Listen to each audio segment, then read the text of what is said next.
Israel ಹಾಗೂ Hamas ಉಗ್ರರ ನಡುವಿನ ಒಂದು ಕಾದಾಟ ಅನ್ನುವಂಥದ್ದು ತಾರಕಕ್ಕೆ ಇದೆ. ಈ ಹೊತ್ತಲ್ಲೇ ಈ ಹಮಾಸ್ ಉಗ್ರರ ಬೆನ್ನಿಗೆ ನಿಂತಂತ ಹಿಜ್ಬುಲ್ಲೆ ಸೈನಿಕರೇನಿದ್ದಾರೆ ಇವರು ಇವರು ಬಳಸ್ತಾ ಇದ್ದಂಥ ಪೇಜರ್ಗಳು ಬ್ಲಾಸ್ಟ್ ಆಗುವ ಮೂಲಕ ಸಾವನ್ನಪ್ಪಿರುವಂಥದ್ದು ಈಗ ಜಾಗತಿಕ ಮಟ್ಟದಲ್ಲಿ ಸಾಕಷ್ಟು ಸಂಚಲನಕ್ಕೆ ಕಾರಣವಾಗಿದೆ. ಅಂದ್ರೆ ಎಲ್ಲೋ ಒಂದು ಕಡೆ ಆನ್ಲೈನ್ ಯುದ್ಧಕ್ಕೂ ಕೂಡ ಇದೊಂದು ಆಹ್ವಾನ ಅಥವಾ ಆನ್ಲೈನ್ ಯುದ್ಧಗಳು ಕೂಡ ನಡೀತಾ ಇದೆಯಾ, ಇದರಿಂದ ಭಾರತಕ್ಕೂ ಕೂಡ ಒಂದು ರೀತಿಯ ಅಪಾಯ ಇದೆಯಾ, ಈ ರೀತಿಯ ಎಲ್ಲ ಒಂದು ಸಂಶಯಗಳು ಆತಂಕಗಳು ಎಡೆಯಾಗಿರುವಂಥದ್ದು. ಸೊ ಈ ಬಗ್ಗೆ ಮಾತನಾಡೋದಕ್ಕೆ ಸೈಬರ್ ತಜ್ಞರಾಗಿರುವಂತಹ ಅನಂತ ಪ್ರಭು ಅವರು ನಮ್ಮೊಂದಿಗಿದ್ದಾರೆ. ಈ ಪೇಜರ್ ಅಂದ್ರೆ ಏನು, ಇದರಿಂದ ಮುಂದಕ್ಕೆ ಯಾವ ರೀತಿಯ ಒಂದು ಸಮರಗಳನ್ನೆಲ್ಲ ಸಾರಬಹುದು, ಭಾರತಕ್ಕೂ ಕೂಡ ಯಾವ ರೀತಿಯ ಒಂದು ಆತಂಕ ಇದೆ ಈ ಒಂದು ಘಟನೆ, ಈ ಬಗ್ಗೆ ಮಾತನಾಡ್ತಾ ಹೋಗ್ತೀನಿ. ಸರ್, ಪ್ರಮುಖವಾಗಿ ಪೇಜರ್ ಅಂದ್ರೆ ಏನು ಸರ್? ಓಕೆ ಸರ್, ಈಗ ನಾವು ಎಲ್ಲರೂ ಈಗ ಮೊಬೈಲ್ ಫೋನ್ ಯೂಸ್ ಮಾಡ್ತಾ ಇದ್ದೇವೆ. ಸೊ ಮೊಬೈಲ್ ಫೋನಲ್ಲಿ ಬೇಸಿಕ್ ಆಗಿ ನಾವು ಏನು ಮಾಡ್ತೇವೆ ಅಂದರೆ, ಒಂದು ಕಾಲ್ಸ್ ರಿಸೀವ್ ಆ್ಯಂಡ್ ಮೇಕ್, ಎರಡನೇದು SMS again send and receive, and ಮೂರನೇದು ಇಂಟರ್ನೆಟ್ಟನ್ನು ನಾವು ಯೂಸ್ ಮಾಡ್ತೇವೆ. ಬಟ್ ಈ ಮೊಬೈಲ್ ಫೋನ್ ನಮ್ಮ ದೇಶಕ್ಕೆ ಅಥವಾ ಜಗತ್ತಿಗೆ ಬರುವ ಮೊದಲು ಜನರು ಪೇಜರ್ ಅಂತ ಒಂದು ಚಿಕ್ಕ ಡಿವೈಸನ್ನು ಯೂಸ್ ಮಾಡ್ತಾ ಇದ್ರು ಸರ್. ಸೊ ಈ ಪೇಜರ್ ಅಂದರೆ it's a device to receive messages only. So ನಿಮಗೆ ಅದರಲ್ಲಿ ಸೆಂಡ್ ಯೂಶುವಲಿ ಮಾಡಲಿಕ್ಕೆ ಆಗಲ್ಲ. ಎಷ್ಟೋ ಒಂದು ಕೆಲವು ಪೇಜರ್ಗಳು ಎಲ್ಲೋ ಮಾಡ್ತಾ ಇತ್ತು, but otherwise it is only receive.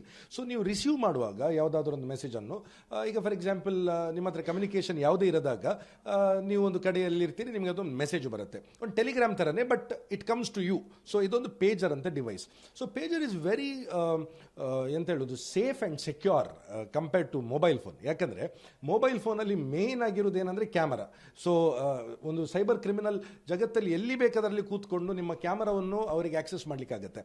So ನಾವು ನಮ್ಮ ಫೋನ್ ನೋಡಿದರೆ, ನಮ್ಮ ಫೋನಲ್ಲಿ ಫ್ರಂಟ್ ಮತ್ತು ಬ್ಯಾಕ್ ಕ್ಯಾಮರಾ ಇರುತ್ತೆ. ಸೊ ನೀವು ಹೇಗೆ ಬೇಕಾದ್ರೆ ಹಾಗೆ ನಿಮ್ಮ ಫೋನನ್ನು ಇಟ್ಟರೆ ಟೇಬಲ್ ಮೇಲೆ ಅಥವಾ ಎಲ್ಲಿ ಬೇಕಾದ್ರಲ್ಲಿ, so camera can be accessed, number one. ಎರಡನೇದು ಮೈಕ್ರೋಫೋನ್ ಇದೆ ನಮ್ಮ ಫೋನ್ಸ್ಗಳಲ್ಲಿ. ಸೊ ನಾವು ಏನೆಲ್ಲ ಮಾತಾಡ್ತಾ ಇರ್ತೇವೆ ಅದೆಲ್ಲ ಅದು ಕೇಳಿಸ್ತಾ ಇರುತ್ತೆ. ಸೊ ಸಿಂಪಲ್ ಆಗಿ ಹೇಳ್ಬೇಕಾದ್ರೆ, ಆ್ಯಪಲ್ ಯೂಸರ್ಸು ಏನಾದರೂ ಒಂದು ಸರ್ಚ್ ಮಾಡಬೇಕಾದ್ರೆ ಹೇ ಸಿರಿ ಅಂತ ಹೇಳ್ತಾರೆ. ಸೊ ಫೋನಲ್ಲೇ ಇರುತ್ತೆ, ಆಟೋಮ್ಯಾಟಿಕ್ ಆಗಿ ಅದು ಎಸ್ ಪ್ಲೀಸ್ ಟೆಲ್ ಮಿ ಅಂತ ಹೇಳುತ್ತೆ, because it's listening to you. So ಅದೇ ರೀತಿಯಲ್ಲಿ ನಾವು ನಾವು ಯಾವುದೇ ಒಂದು ಆ್ಯಪ್ ನೋಡಿದರೆ ನಮ್ಮ ಫೋನಲ್ಲಿ, ನಾವು ಅದನ್ನು ಇನ್ಸ್ಟಾಲ್ ಮಾಡುವಾಗ ತುಂಬ ಪರ್ಮಿಷನ್ಸ್ ಅದಕ್ಕೆ ಕೊಡ್ತಾ ಇರ್ತೇವೆ. SMS permission, gallery permission, contact permission, storage, location, ಏನೆಲ್ಲ ಕೊಡ್ತಾ ಇರ್ತೇವೆ. ನಾವು ಅದರದ್ದು ರಿಪರ್ಕಷನ್ಸ್ ಏನಾಗ್ಬೋದು, ಅದರಿಂದ ಏನೆಲ್ಲ ನಮಗೆ ನಾಶ ಆಗ್ಬೋದು, ಕಷ್ಟ ಆಗ್ಬೋದು, ಇದನ್ನು ನಾವು ನೋಡ್ತಾ ಇರಲ್ಲ.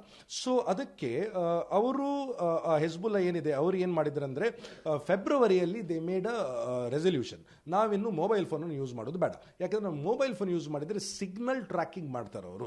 ನಾವು ಎಲ್ಲಿದ್ದೇವೆ ಅಂತ ಅವ್ರಿಗೆ ಗೊತ್ತಾಗುತ್ತೆ, ನಾವು ಯಾರ ಹತ್ರ ಮಾತಾಡ್ತೇವೆ, ಏನು ಮಾತಾಡ್ತೇವೆ, ಇದೆಲ್ಲ ಡೀಟೇಲ್ಸ್ ಅವ್ರಿಗೆ ಸಿಗುತ್ತೆ. ಯಾಕಂದರೆ Israel is one of the most technologically advanced countries in the world.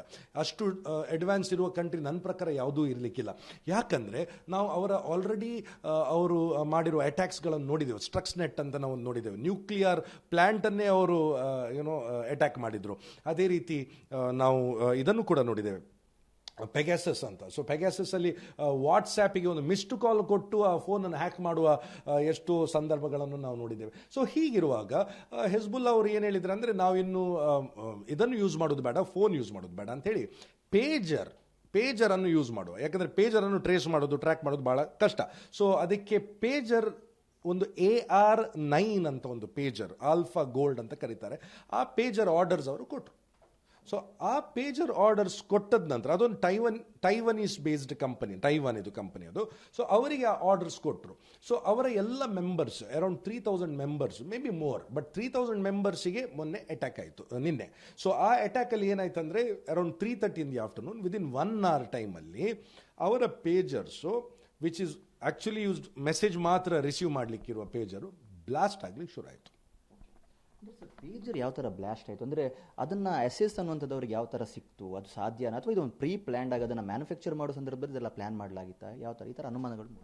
So ಒಂದು ಎಲ್ಲೆಲ್ಲಿ ಈ ಒಂದು ಲೂಪ್ ಹೋಲ್ಸ್ ಇದೆ ಅಂತ ನಾನು ಹೇಳಲಿಕ್ಕೆ ಬಯಸ್ತೇನೆ. ಅದು ಯಾವುದೇ ಇರ್ಬೋದು. ಒಂದು ಮ್ಯಾನುಫ್ಯಾಕ್ಚರ್, ತಾವು ಹೇಳಿದ ಮ್ಯಾನುಫ್ಯಾಕ್ಚರ್ ಮಾಡ್ತಾ ಇರುವಾಗಲೇ ಅವರದನ್ನು ಇನ್ಸ್ಟಾಲ್ ಮಾಡಿರ್ಬೋದು. ಯಾಕಂದರೆ ಇವರೆಲ್ಲ ಎಷ್ಟು ಇಂಟೆಲಿಜೆನ್ಸ್, ಇವತ್ತು ಮೊಸಾಡಿದು ಇಂಟೆಲಿಜೆನ್ಸ್ ಹೇಗಿದೆ ಅಂದರೆ, ಅವರ ಜನರು ಎಲ್ಲೆಲ್ಲಿ ಇರ್ತಾರಂತ ಯಾರಿಗೂ ಗೊತ್ತಿರಲ್ಲ. So that is possible manufacture ಮಾಡುವಾಗ.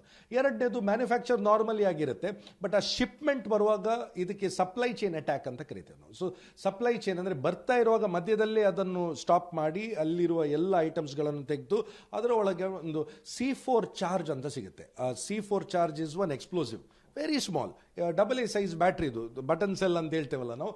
ಸೊ ವಾಚಲ್ಲಿ ಹಾಕುವ ಬಟನ್ ಸೆಲ್ ಇರ್ಬೋದು, ಯಾವುದು ಅಷ್ಟು ತುಂಬ ಚಿಕ್ಕದು. ಆ ಥರ ಒಂದು ಈ ಎಕ್ಸ್ಪ್ಲೋಸಿವ್ ನಿಮ್ಮ ಡಿವೈಸಲ್ಲಿ ಅವರು ಇಟ್ಟರೆ ಅದಕ್ಕೊಂದು ಸಿಂಪಲ್ ಆಗಿರೋ ಒಂದು ಸರ್ಕಿಟ್ ಮಾಡಿದರೆ ಅವರು ಕಮಾಂಡ್ ಕೊಟ್ಟಾಗ ಅದನ್ನು ಡಿಟೋನೇಟ್ ಮಾಡಲಿಕ್ಕೆ ಆಗುತ್ತೆ. So when they want they can blast it. So ಆ ಥರ. So this is possible. And ಮೂರನೇದು ಏನಂದರೆ ಬ್ಯಾಟ್ರಿಯನ್ನು ಓವರ್ ಹೀಟ್ ಮಾಡಿ ಬ್ಲಾಸ್ಟ್ ಮಾಡಲಿಕ್ಕೂ ಸಾಧ್ಯ. I don't say it is not possible. ಯಾಕಂದರೆ ನಾವು ನೋಡಿದ್ದೇವೆ ಎಷ್ಟೋ ಇನ್ಸ್ಟೆನ್ಸ್ಗಳಲ್ಲಿ ಏನಂದರೆ ಮೊಬೈಲ್ ಫೋನ್ ಚಾರ್ಜ್ ಮಾಡ್ತಾ ಇರುವಾಗ ಅದಕ್ಕೆ ಬೆಂಕಿ ತಾಗಿ ಬ್ಲಾಸ್ಟ್ ಆಗೋದು, ಕಿಸೆಯಲ್ಲಿ ಇಟ್ಟಿರುವ ಮೊಬೈಲ್ ಫೋನ್ ಸಡನ್ ಆಗಿ ಬ್ಲಾಸ್ಟ್ ಆಗೋದು. ಸೊ ಇದೆಲ್ಲ ಇನ್ಸ್ಟೆನ್ಸಸ್ ನೋಡಿದ್ದು. But it is not a very common instance ಅಲ್ಲ ಇದು. ಯಾಕಂದರೆ ಅದು ಒಂದು ಆಕ್ಸಿಡೆಂಟಲಿ ಆಗ್ತಾ ಇರುವ ಸನ್ನಿವೇಶಗಳು.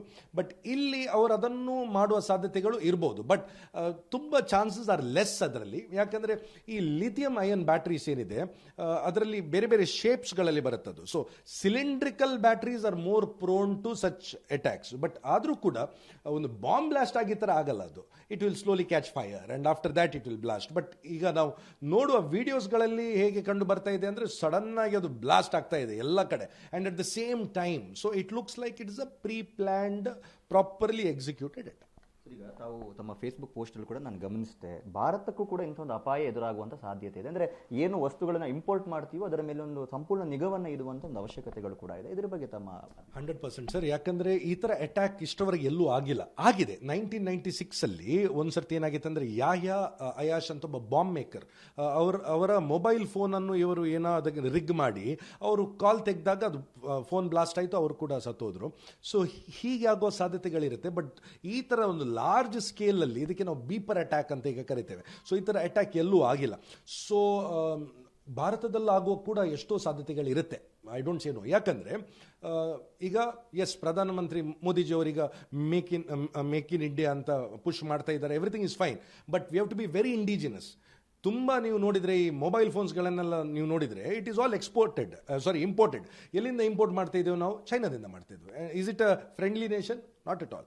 ಸೊ ವೆರಿ ರಿಸ್ಕಿ ಅದು ಏನು ಬರುತ್ತೆ ಏನು we don't know. Number 1. Number 2, ಈ ಥರ ಐಟಮ್ಸ್ ಬಂದಾಗ ಅದರದ್ದು ಸೆಕ್ಯೂರಿಟಿ ಚೆಕ್ಸ್ ಆಗುತ್ತಾ? ಯಾಕಂದರೆ ಓಕೆ ಅದರಲ್ಲಿ ಒಂದು ಎಕ್ಸ್ಪ್ಲೋಸಿವ್ ಇಟ್ಟರೆ, if there is an explosive, ನೀವು ಎಕ್ಸ್ಪ್ಲೋಸಿವ್ ಡಿಟೆಕ್ಷನ್ ಮೆಕ್ಯಾನಿಸಮ್ಸ್ ಇದೆ, ಇಲ್ಲ ಅಂತ ಹೇಳ್ತಾ ಇಲ್ಲ ನಾನು. ಬಟ್ ಆ ಥರ ಮೆಕ್ಯಾನಿಸಮ್ ಮೂಲಕ ಬರ್ತಾ ಇದೆಯಾ?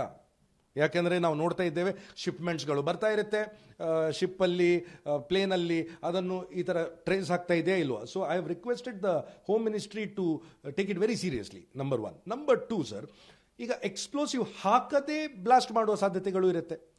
ಚಿಪ್ ಬೇಸ್ಡ್ ಬ್ಯಾಟ್ರಿಯನ್ನು ಓವರ್ ಹೀಟ್ ಮಾಡಿ ಅದನ್ನು ಬ್ಲಾಸ್ಟ್ ಮಾಡುವ ಲೇಟೆಸ್ಟ್ ಟೆಕ್ನಾಲಜಿ. ಸೊ ಹೀಗೆಲ್ಲ ಇರುವಾಗ ನಾವು ಆದಷ್ಟು ಇಂಡಿಜಿನಸ್ ಪ್ರಾಡಕ್ಟ್ಸನ್ನೇ ಯೂಸ್ ಮಾಡಬೇಕು ನಮ್ಮ ದೇಶದಲ್ಲಿ.